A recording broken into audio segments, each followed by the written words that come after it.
Muy buenas tardes, amigos, y bienvenidos a Pasaje a lo Desconocido. En la tarde de hoy vamos a tener un programa de los que yo llamo especiales. ¿Por qué? Porque es un tema novedoso. ¿De qué se trata? Bueno, por una parte vamos a estar hablando y rindiendo homenaje también de esta manera al gran Isaac Asimov. No les quiero decir ni escritor, ni analista, ni científico, porque creo que lo fue todo, en mi humilde opinión. Y por otra parte, vamos a hablar de las famosas predicciones que hizo Isaac Asimov hace casi 60 años. Después hizo más, pero sobre todo aquellas primeras. De eso vamos a estar hablando en la tarde de hoy. ¿Qué les quiero proponer? Bueno, primero conocer, quizás para los más jóvenes o quien no lo conozca, quién fue el gran Isaac Asimov. Veamos. Isaac Asimov era un escritor de ciencia ficción y profesor de bioquímica de la Universidad de Boston. La obra más famosa de Asimov es la saga de la Fundación, también conocida como trilogía o ciclo de Trantor, que forman parte de la serie del Imperio Galáctico y que más tarde combinó con su otra gran serie sobre los robots. También escribió obras de misterio y fantasía, así como una gran cantidad de textos de no ficción. En total, firmó más de 500 volúmenes y unas 9.000 cartas o postales. Sus trabajos han sido publicados en 9 de las 10 categorías del sistema Dewey de clasificaciones. Pero lo que más impresiona de este hombre no solo es el inquietante y antinatural número de obras de este escritor, sino su increíble acertación acerca de ciertos avances tecnológicos y sus efectos en la vida humana. Su precisión fue tal que incluso dio el año en que pasarían muchas de estas cosas. Y ahora que ya vimos este muy pequeño resumen de quién fue el gran Isaac Asimov, ¿qué les propongo? Pues que veamos cuáles fueron estas famosas profecías. ¿Qué sucede? Hace casi 60 años hizo una especie de profecía. La palabra puede tener sinónimos que usted guste, pero más o menos fueron así. Y años después volvió a incursionar en este tema de predicciones o profecías de distintos temas. Les propongo que veamos de qué se trata, qué predicciones, qué profecías hizo este gran hombre y regresemos aquí al estudio. Número 1. Isaac Asimov dijo: las comunicaciones serán audiovisuales y uno podrá ver, además de escuchar, a la persona a la que llama. La primera llamada de video transcontinental se efectuó en 1964, usando tecnología desarrollada por Bell Systems, lo que pudo haber inspirado en parte a la predicción de Isaac Asimov. Sin embargo, el escritor estaría sorprendido por el bajo precio de las comunicaciones de este tipo, gracias a los productos como Skype. En 1964, una videollamada de 3 minutos de Washington a New York costaría $16, una enorme suma para entonces. Número 2. Isaac Asimov dijo: será posible llamar a cualquier punto de la Tierra, incluidas las estaciones meteorológicas de la Antártica. Y es verdad, solo hace falta marcar el código 672 para algunas zonas, en otras utilizan el código de país. Número 3. Isaac Asimov dijo: los robots no serán ni comunes ni muy buenos en 2014, pero eso sí, van a existir. Asimov se le atribuye la introducción de la palabra robótica en el idioma inglés.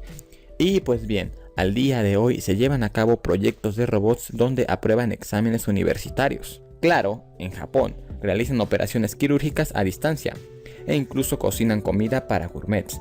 Asimov también estuvo cerca de identificar lo que se ha convertido en un componente crucial de la vida moderna, las computadoras miniaturizadas, también conocidas como celulares inteligentes, que él pensó que servirían como cerebros para los robots.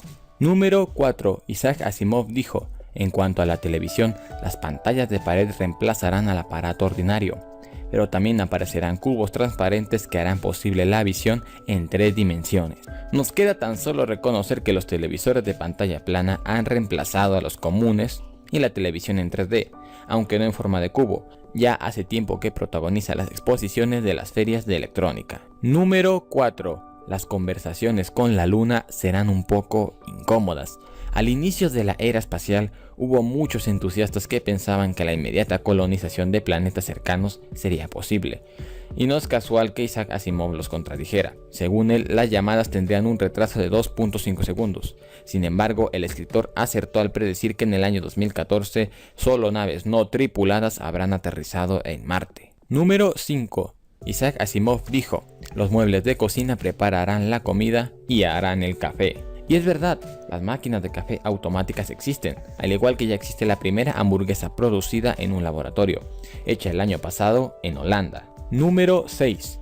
Ya existirá una planta de fusión energía experimental O2, dijo Asimov. La fusión o el aprovechamiento de energía que hay dentro de las estrellas, que es la energía del futuro. En el sur de Francia se construye un reactor de fusión nuclear que se pondrá en marcha en 2028. Número 7. Se pondrá mucho esfuerzo en el diseño de vehículos con cerebros robóticos. El cerebro robótico sin duda que puede ser el coche que se maneje solo. Existen varios proyectos para hacer realidad este sueño en automovilistas, como por ejemplo el coche de autoconducción de Google, que está controlado por un ordenador. Y por último, número 8. Isaac Asimov dijo: no toda la población disfrutará de los artilugios del futuro plenamente. Una gran parte será privada de ellos, aunque podría estar en mejor situación material que en la actualidad. La desigualdad económica entre distintos continentes es a veces abismal. Sin embargo, globos, aviones no tripulados de Google y Facebook podrían suministrar el acceso a Internet a todos. Y ahora sí, voy a presentarle a mis invitados de la tarde de hoy. Tenemos dos. Vamos a empezar por casa. El doctor Oscar Álvarez Pomares, nuestro querido astrónomo mayor. Muchas gracias, doctor, por estar nuevamente aquí con nosotros. Gracias a ti por invitarme. Y debuta con nosotros en el programa alguien a quien siempre había querido invitar y por suerte está aquí con nosotros y espero que sea solo el inicio de una larga colaboración. El doctor Luis Felipe Desdín del Centro, yo siempre me confundo con el nombre del centro, de Aplicaciones Nucleares, Centro pero de creo que tiene que ver con tecnología. Centro de Aplicaciones Tecnológicas y Desarrollo Nuclear, CEADEN. CEADEN. Pues doctor Desdín, muchísimas gracias, un placer que esté aquí con nosotros esta tarde. ¿Qué les quiero proponer a ustedes y a los amigos televidentes? Generalmente las predicciones de Isaac Asimov se agrupan en tres grandes temas. El tema nuclear, el tema de la exploración cósmica y el tema de la inteligencia artificial, donde él hizo época con sus libros y sus novelas, etc. Aunque también en la exploración nuclear, en todo hizo época. Entonces yo les propongo agruparla por esos tres temas y darle la palabra. Propongo comenzar por el doctor Desdín. Doctor, usted es de la casa, los invitados primero. Por supuesto. El doctor Desdín y el tema nuclear. Doctor, ya nuestro astrónomo mayor lo sabe, pero la regla de juego es muy sencilla. No repetir nada de lo que ya vimos, sino complementar u opinar. Así que sobre el tema nuclear y las predicciones, profecías de Isaac Asimov, usted tiene la palabra. Bueno, un primer preámbulo, si me permite.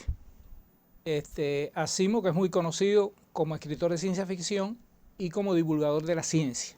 Y precisamente si buscamos las definiciones de ciencia, que hay mucho, pero en general se agrupan en 5 grandes familias. Y una de esas familias considera a la ciencia como el fundamento o el arte del pronóstico o la predicción. Y la importancia de ese enfoque de la ciencia es que la ciencia nos ayuda a prepararnos para el futuro.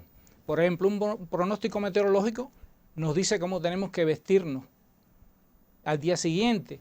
Un pronóstico de un huracán nos permite prepararnos. El comportamiento de parámetros en la bolsa de valores permite que los economistas tomen medidas o los pronósticos para abordar ese tema. Pero también en el caso de las ciencias, hasta en la política, cuando Cambridge Analytica hizo el estudio de los grupos sociales que existían en el Reino Unido antes de las votaciones del Brexit, ellos estudiaron esos grupos y pronosticaron cómo se iban a comportar cada uno de esos grupos en la votación y eso les permitió definir en qué debían concentrarse. Entonces, el arte del pronóstico es algo muy difícil, o la ciencia del pronóstico es muy difícil por lo siguiente. Primero, casi todas las leyes que gobiernan el universo, la mente y la sociedad son de naturaleza estadística. Y entonces, cuando uno quiere pronosticar o predecir algo, tiene que seguir una cadena de causas y efectos. Pero como los fenómenos son estadísticos, eso es muy difícil. Lo segundo, los descubrimientos de las ciencias básicas fundamentalmente conduce a que aparezcan nuevos escenarios completamente diferentes a los que las personas imaginaban. Y en tercer lugar, el desarrollo cada vez es más rápido.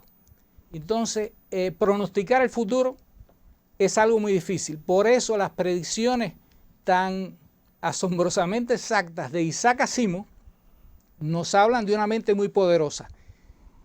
Y yo quería comentar ahí con respecto al pronóstico que sobre todo sobre las partes que tengan componentes sociales son sumamente difíciles de predecir el comportamiento de la sociedad. Y hace muchos años un gran cubano se refirió a los pronósticos.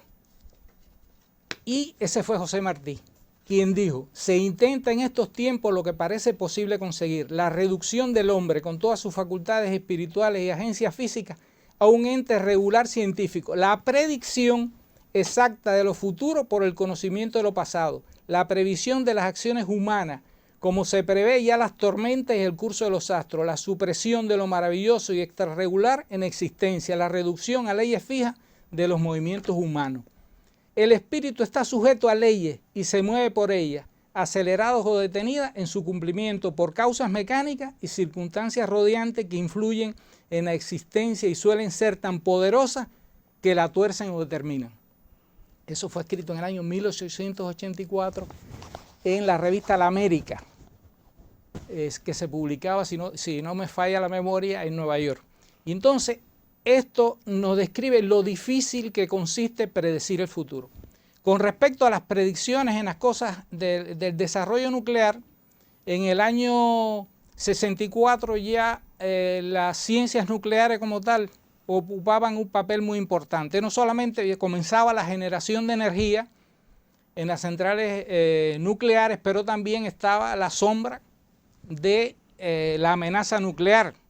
Era una época que ocurría un tránsito de la superioridad norteamericana a una etapa de destrucción mutua asegurada. Se comenzaban a firmar los primeros acuerdos de prohibición, por ejemplo, de ensayos nucleares en la atmósfera, de reducciones del Tratado de No Proliferación en el 68, unos años después. Pero esa fue una preocupación que Asimov tuvo siempre en su vida. Es decir, una preocupación muy grande por el destino de la humanidad. Y él, posteriormente, en el año 1983, vuelve de nuevo a hablar de esas predicciones, y es una predicción un poco sombría. Él inclusive le preocupaba mucho que se desencadenara un conflicto nuclear. Yo te comentaba antes del programa que ese año es un año muy tenso en las relaciones internacionales. El 83 estamos hablando. El 83. Él precisamente coge el 31 de diciembre del 83 como un homenaje a George Orwell con su libro 1984, que era la descripción de una sociedad hasta cierto punto distópica. Y él hace como un guiño, se cumplen 35 años de ese libro famoso, 1984, y hace su predicción con 35 años vistas también. Y ese año te decía que era muy sombrío, porque estaba la iniciativa de defensa estratégica, la Guerra de las Galaxias, que suponía que los americanos iban a crear una capacidad para poder dar el primer golpe sin recibir retaliación o respuesta. Segundo lugar, están desplegadas las armas nucleares en Europa, las armas de radiación reforzada en Europa, que era un arma supuestamente táctica, las armas de neutrones, pero que podían ser el inicio de una confrontación, porque es un arma muy pequeñita, y estaba inclusive la decisión de usarla estaba en manos de generales, que llegó a ser en un momento determinado algo muy riesgoso. Ni siquiera eran los jefes de Estado. Y en tercer lugar es el año que se da el incidente aquel famoso de que se derriba un avión civil de las líneas aéreas coreanas, el vuelo 007 sobre Sakhalin. Es un incidente en que hay un error por lo visto de los pilotos, pero que también hay un avión espía norteamericano que usa la traza que se ve en el radar para enmascararlo. Y entonces después los soviéticos lo derriban y eso fue una situación extrema. Estamos hablando de eso, de la posibilidad de que haya un conflicto nuclear que sea fatal para la humanidad. Esto en estos momentos es mucho más complicado que en la época de Asimov. ¿Por qué? Porque a las 5 potencias nucleares tradicionales que firmaron el Tratado de No Proliferación del año 1968, los miembros del Consejo de Seguridad de la ONU, Estados Unidos, Rusia, Francia, Inglaterra y China, se han unido otro grupo de potencias nucleares que están en zonas de grandes conflictos. En primer lugar, Israel ha fortalecido su armamento nuclear. Los israelíes, por lo visto, ya tenían desde el año 66 grandes avances en este terreno. Vinieron a tener armas efectivas en el 71-72 aproximadamente, y actualmente es una de las principales potencias nucleares. Probablemente Israel tenga más armas nucleares que Inglaterra o Francia, y está en una zona de conflicto. En segundo lugar, Pakistán en el 86 ya tuvo capacidad nuclear, y en el 98 vino a hacer sus primeras pruebas nucleares, las famosas 5 pruebas que hizo seguido. Y Pakistán ha tenido 4 guerras con la India, que es otra potencia nuclear. Los indios tuvieron su arma nuclear, su primera explosión nuclear en el año 74, Buda sonriente o Buda sonríe, algo de eso.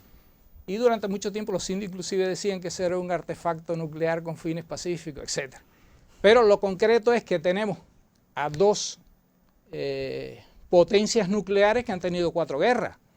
Y entonces antes se hablaba de que el mundo se podía acabar por un invierno nuclear, por una guerra entre Rusia y entre la Unión Soviética y Estados Unidos. Pero es que actualmente hay estudios que indican que si ocurre una guerra nuclear entre Pakistán y la India, puede ser que haya un invierno nuclear. Un invierno nuclear significa la alteración de todo el clima. ¿Por qué? Porque por cada kilotón de potencia, es decir, el equivalente a 1000 toneladas de TNT que se detone sobre la superficie de la Tierra, se elevan 5000 toneladas de aerosoles. Muchos de esos aerosoles están compuestos de carbono, de la materia de los árboles, etc. Entonces eso crea un manto sobre toda la Tierra que hace que el Sol no pueda llegar. Y eso mismo ocurrió. Un ejemplo de eso que se conoce histórico fue la erupción volcánica del volcán Krakatoa en 1883, que provocó un enfriamiento general de la Tierra. Ese es el origen de que Mary Shelley escribiera en Suiza Frankenstein, porque hacía mucho frío y se quedó a escribirla. No salió de eso. Entonces, el otro lugar caliente es la península coreana. Es decir, Corea del Sur está llena de armas nucleares, de bases norteamericanas. En Japón también hay muchísimas en esa zona bases nucleares norteamericanas con armamento nuclear. Y Corea del Norte en el año 2005 generó su propio armamento nuclear. Esa es una. En segundo lugar, el despliegue de las armas estratégicas, que se está hablando de que hace unos días ya los rusos habían vuelto a instalar las armas de radiación reforzada en buques de guerra, que eso no ocurría desde la época de la Unión Soviética. Actualmente también los países tienen mucha más capacidad de producir armas nucleares que antes. ¿Por qué? Porque ya se tiene el conocimiento de la física de los fenómenos, se tienen datos nucleares exactos, las tecnologías para producir en materia fisionable, que son el combustible de las bombas atómicas, para decirlo de alguna manera, se ha simplificado. Antes, para producir uranio enriquecido se necesitaba una gran fábrica como Oak Ridge, que consumía la mitad, el equivalente a la mitad del agua de Nueva York. Pero ahora está el sistema de centrífuga, que ya lo usan los europeos en la empresa Eurodif, pero que también los iraníes los tienen en su programa nuclear produciendo. Es decir, que las zonas de conflicto son más, ya son mayor cantidad de países involucrados y la tecnología son más asequibles. Y por otro lado, con respecto al efecto de una posible invierno nuclear, la otra información que nos está llegando es desde la nanotecnología. La nanotecnología está demostrando que las nanoestructuras que se formarían en un conflicto nuclear, sobre todo en la nanoestructura de carbono, tienen una enorme capacidad catalítica para alterar la bioquímica de los seres humanos. Es decir, que no solamente que las personas vayan a morir por producto del impacto de armas nucleares, sino que morirían de hambre, de frío, y sobre todo el sistema inmune sería muy afectado como resultado de... A ver, La predicción de Isaac Asimov era de que un conflicto nuclear pudiera acabar con la humanidad. Usted ha actualizado que esa predicción fue correcta. No se ha cumplido afortunadamente, pero el riesgo es mayor. El riesgo es mayor que cuando él la predijo. O sea, las predicciones cuando él hizo esa predicción, el riesgo de disminuir ha aumentado, en su opinión, con todos los argumentos que dio. Muy breve, muy breve. Este tema que usted introdujo de la nanotecnología, ¿qué quiere decir? ¿Nos lo puede explicar de nuevo? Que en caso de armas de nanotecnología o en un conflicto, ¿cómo sería? Son las dos cosas. Es decir, las nanotecnologías pueden significar... A ver, nanotecnología, perdone que lo interrumpa. La nanotecnología es la capacidad del hombre de manipular estructuras sumamente pequeñas en las cuales se cumplen otras leyes de la física, no las leyes que estamos acostumbrados, que hace que las partículas muy pequeñas tengan propiedades sumamente sofisticadas y específicas, y eso permite mejorar el armamento nuclear. Pero por otro lado, también nos ha a nosotros enseñado las investigaciones en la nanotecnología que las partículas pequeñas tienen un gran impacto en la salud. Antes nos preocupaban las partículas que le decían PM5 o PM10, que quería decir partículas de polvo que tenían 5 o 10 micras, milésimas. Pero ahora las investigaciones en el campo de la interacción de las partículas, esas nanopartículas que son del orden de 1000 millonésimas de metro, 10.000 millonésimas de metro, es decir, son ya estructuras que son del tamaño de, son inferiores a las dimensiones de los organelos que forman las partes de la célula humana. Entonces eso tiene una capacidad de penetrar por las membranas celulares, de actuar como catalizadores que cambian las reacciones químicas que ocurren dentro de los organismos vivos, que eso es un poco impredecible lo que pudiera ocurrir. Pero ¿hay armas nucleares de nanotecnología ya? No, no existe. Es decir, hay muchos tipos de armas a los cuales se le está aplicando la nanotecnología. Es decir, hay información que dice que se está tratando de perfeccionar. Es decir, ya actualmente las armas nucleares están a un nivel de sofisticación enorme y sobre todo en lo que se piensa que de alguna manera pudiera influir es tener la capacidad de producir armas nucleares de cada vez con menor potencia. Porque una de las grandes, es decir, para poder usarla en aplicaciones tácticas, es decir, antes tirabas una bomba atómica en un lugar, barrías todo, pero tus soldados no podían entrar. Y entonces en los últimos 30 años o 40 años lo que se ha intentado es crear armas nucleares de muy pequeña potencia que se puedan aplicar y que la radioactividad que dejen desaparezca rápidamente. O sea, reducida en área. En área y en que la radioactividad que se genera no se mantenga durante un tiempo prolongado. De manera que se dispara un arma nuclear, se destruye este cuartel militar, el área alrededor solamente es la que se contamina y mucho más rápido desaparece la contaminación y no afecta, digamos, el resto de la ciudad. De la ciudad. Claro, así? Por supuesto. Cuando digo pequeño efecto, te estoy hablando que puede haber un arma de esa que tenga 1.5 kilómetro y medio de radio. Por supuesto, si hay una confrontación en el centro de Europa, donde, por ejemplo, en Alemania, donde los pueblecitos están prácticamente a una distancia de 3 millas, o la zona es una zona muy poblada, pues sencillamente ahí sería desastroso también. Y eso es lo que usted menciona de nanotecnología. Sí, la nanotecnología sería el peligro. Hay dos peligros: el perfeccionamiento de las armas nucleares y uno segundo, que el uso de armas nucleares, el estallido de armas nucleares genera nanopartículas. Por ejemplo, supongamos que la defensa antiaérea es perfecta, que sea capaz de destruir todos los proyectiles con armas nucleares y bomba atómica. Pero cuando se destruya un arma de esa, por ejemplo de uranio, el impacto sobre el uranio de una bomba atómica, eso tiene un efecto pirofórico, es decir, que eso arde y genera un aerosol. Entonces, una guerra nuclear en que se destruyan todas las armas nucleares significaría que se inyectaría a la atmósfera cientos, miles, puede ser decenas de miles de kilogramos de plutonio y uranio en partículas muy finas que permanecerían en la atmósfera a largo tiempo. Y entonces, inclusive ya no es solamente que esas sustancias sean radioactivas, sino que son sumamente tóxicas químicamente. Eso es como el plomo. Inhalar plomo es muy peligroso porque eso entra al organismo, pero no hay manera que el organismo lo excrete. Y esa es una de las causas de cáncer, por ejemplo, fundamental, por ejemplo, los metales pesados. Ese sería también otro problema. Si resumimos, la predicción de Isaac Asimov ha sido superada por la realidad, aunque no haya ocurrido el conflicto. Es decir, lamentablemente, primero, predecir es muy difícil. La realidad siempre supera a la imaginación como regla.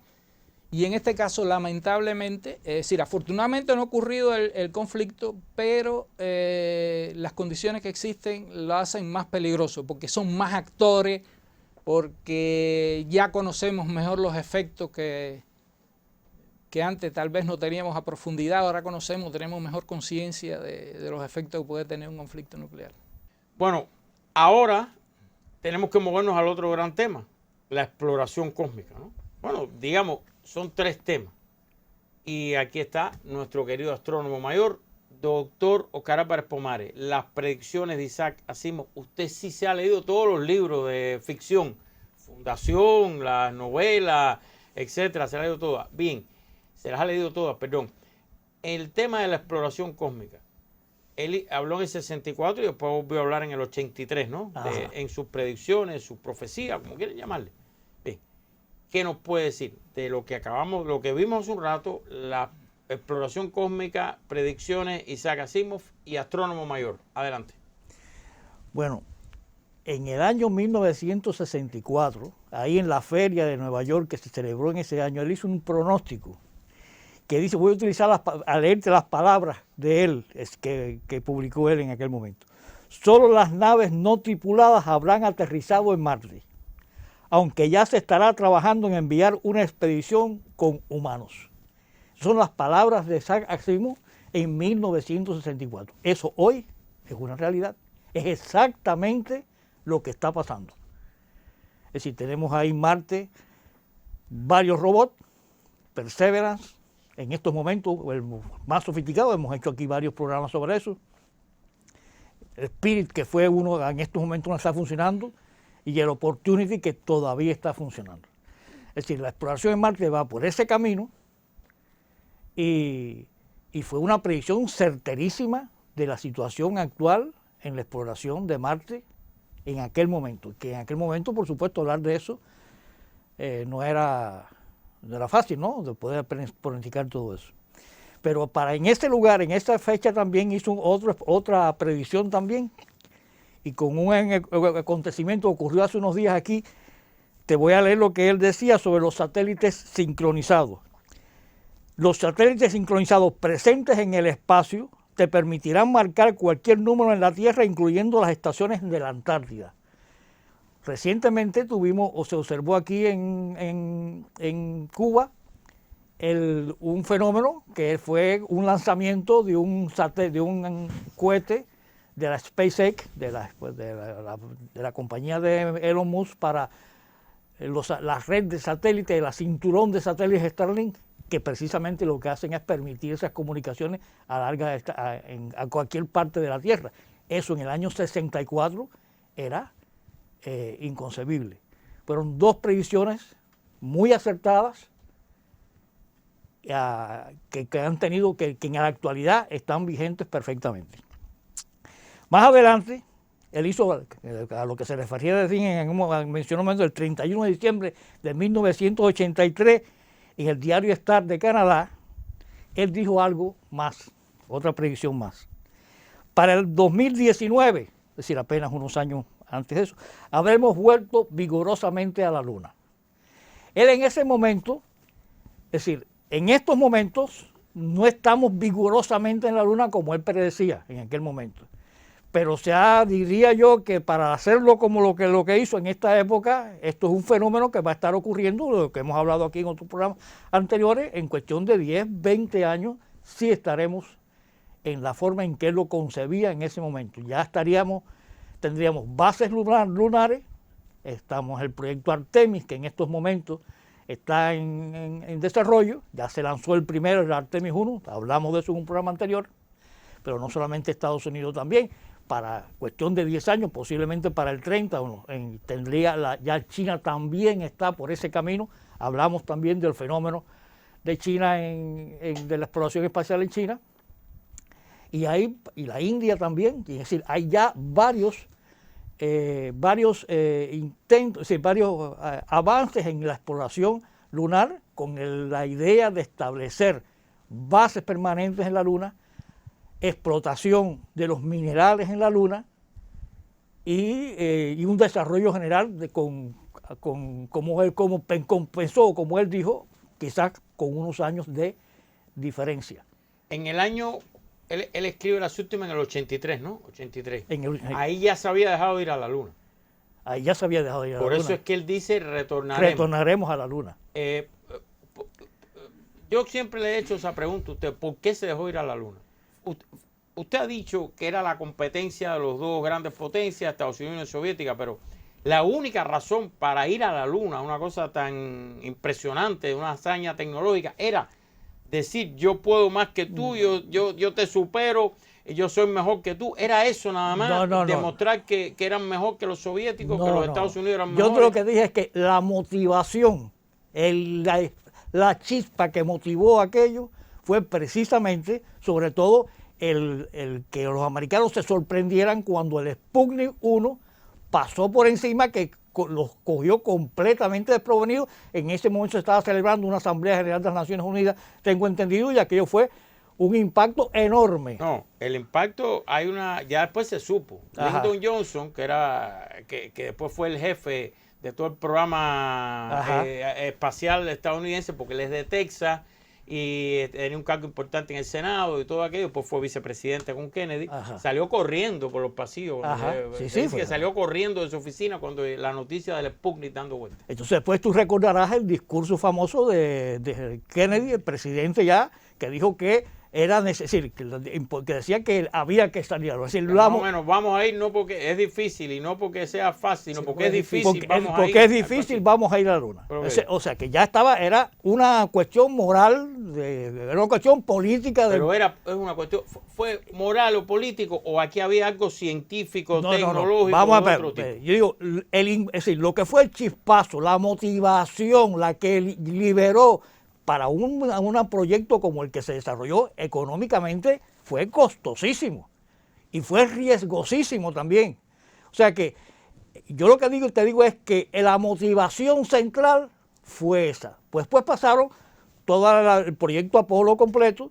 Ya, si tú recordarás, yo eso lo viví porque lo viví en aquel momento. Yo era niño. Bueno, pero las primeras de eso eran las primeras, Apolo 11, Apolo 12, incluso Apolo 13 también, por lo que representó Apolo 13, causaron gran expectación. Pero ya cuando estaban por Apolo 16 y Apolo 17, ya no había esa expectación desde el punto de vista de que ya era una cosa rutinaria. Las cadenas de televisión dejaron de transmitir. Incluso. Era una cosa ya casi rutinaria. Incluso habían varias expediciones más. La última fue Apolo 17, pero habían varias expediciones más que llegó un momento, como es costosísimo, hay una cuestión que es analizar el impacto, es decir, beneficio y costo y beneficio. ¿Cuánto costaba ese proyecto completo como estaba haciendo? Entonces ya llegó un momento en que el objetivo central, principal, era haber conquistado, haber hecho lo que se propusieron hacer políticamente. El resultado científico también fue valorado, yo te lo dije en un programa anterior. Es decir, realmente el programa actual, Artemis, está basado en todo los éxitos que tuvieron el programa Apolo. Pero la motivación primera, la que hizo que se pudiera liberar, o la que determinó liberar ese proyecto completo, que fue... Pero en esa competencia de las dos grandes potencias que había, los soviéticos lo que mandaron fue el Lunokhod, ¿no? ¿O me equivoco? Bueno, cada uno, exactamente. No mandaron astronautas, sino el Lunokhod, ¿no? Exactamente. El Lunokhod, exactamente. Bueno, esta es una etapa de acuerdo al desarrollo. En estos momentos tenemos algo semejante en Marte, que son los que estábamos hablando anteriormente, que son también robots exploradores que son capaces de hacer estudios bastante complejos, y en aquel momento eran también En aquel momento la Unión Soviética lo que tuvo la posibilidad de hacer eso, y lo hizo, está bien, obtuvo resultados con eso. Pero los Estados Unidos quisieron superar eso, y entonces fueron Doctor, las expediciones. pero mire que usted me ha explicado eso. Ajá. Yo se lo he preguntado en radio, aquí, lo hemos hablado. Después que yo lo oigo hablar a usted, yo sigo pensando, los soviéticos abandonaron el programa Lunar también. Sí, Los estadounidenses no mandaron más astronautas. Los dos lo abandonaron. ya Realmente, aunque usted me habla del aparatico que envía señales, de que rocas y todo eso, pero yo no Sí, veo no, pero todavía el peso científico de aquello comparado con lo que usted me explica de la competencia de las dos grandes potencias del momento. A ver, usted quería decir algo. Mire, hay otros factores que no son científicos. Cuando está terminando ya en los últimos vuelos del programa Apolo, en ese momento la guerra de Vietnam había pasado al primer plano. Y eso, la guerra de Vietnam llevó a un segundo plano mediático la conquista del cosmos. Exactamente. Y dentro del Senado de los Estados Unidos había muchas fuerzas que que consideraban que el país, que había otras maneras de emplear el dinero que eran más eficientes a los efectos de lograr la hegemonía. Y entonces ese fue el momento en que esas fuerzas también empezaron a jugar su papel. Si miramos los programas tanto soviéticos como norteamericanos y lo empezamos a ver a la distancia, ambos países, desde mi punto de vista, pusieron en riesgo la vida de los cosmonautas, Sí. en aras de lograr eso, porque el vuelo de Leonov de la primera salida al cosmos es una historia que hay películas ahora. Es decir, ellos aterrizaron en Kamchatka y prácticamente se salvaron de milagro. Hasta los osos se lo hubieran podido comer y a la semana fue que los pudieron rescatar. Rescatar a la semana. A la semana, porque no sabían dónde habían caído ellos. O sea, Entonces, fue una caída libre, prácticamente. sí, aterrizaron sin control. Entonces, hay cosas de esas que a veces el papel no siempre está en la ciencia. De hecho, a mi juicio, la cantidad de dinero que se invirtió ahí fue mucho más, es decir, los resultados científicos, Costo-beneficio. costo-beneficio científico no El fueron. director de su centro, que Ajá. estuvo aquí no hace mucho en el programa de la fusión nuclear, cuando yo le pregunté por qué el experimento había tenido este americano tanta promoción mundial, tanta divulgación, comparado con otros que se han hecho anteriormente, la explicación fue esa. Hace falta fondos, hay que dar un golpe de efecto para financiar los proyectos y eso lleva al golpe de efecto, lo que no quita que sea un resultado impactante, pero por ahí, más o menos. Entonces, mire, ya usted ve. Si no, exacto. Ahora sí tenemos, lo que se nos acabó el tiempo, usted Sí, sabe, ¿no? Sí. Entonces, como pasa siempre con ustedes, se nos acabó el tiempo. No, mire, le voy a proponer algo salomónico, sin ser yo ni remotamente alguien de sabiduría salomónica. Nos queda parte de lo suyo, de la exploración cósmica, y nos queda la parte de la inteligencia artificial, que creo que es uno de los fuertes de Isaac Asimov en sus predicciones, las leyes, la robótica, aquella famosa, todo aquello que dijo. ¿Ustedes estarían de acuerdo en parar aquí porque se nos acabó el tiempo y regresar la semana que viene y terminar de analizar las predicciones de Isaac Asimov? ¿Están de acuerdo? Está bien. ¿Está de acuerdo? ¿Está de acuerdo? Sí. Bueno, entonces sí, ahora hay unanimidad aquí, consenso total en regresar la semana que viene. Entonces, primero le quiero dar las gracias a los dos por haber estado esta semana. Rapidito, los invito a que me acompañen porque no tenemos tiempo, al momento de las interacciones donde mostramos en pantalla cómo ustedes, nuestros accionistas principales, interactúan con nosotros en el programa.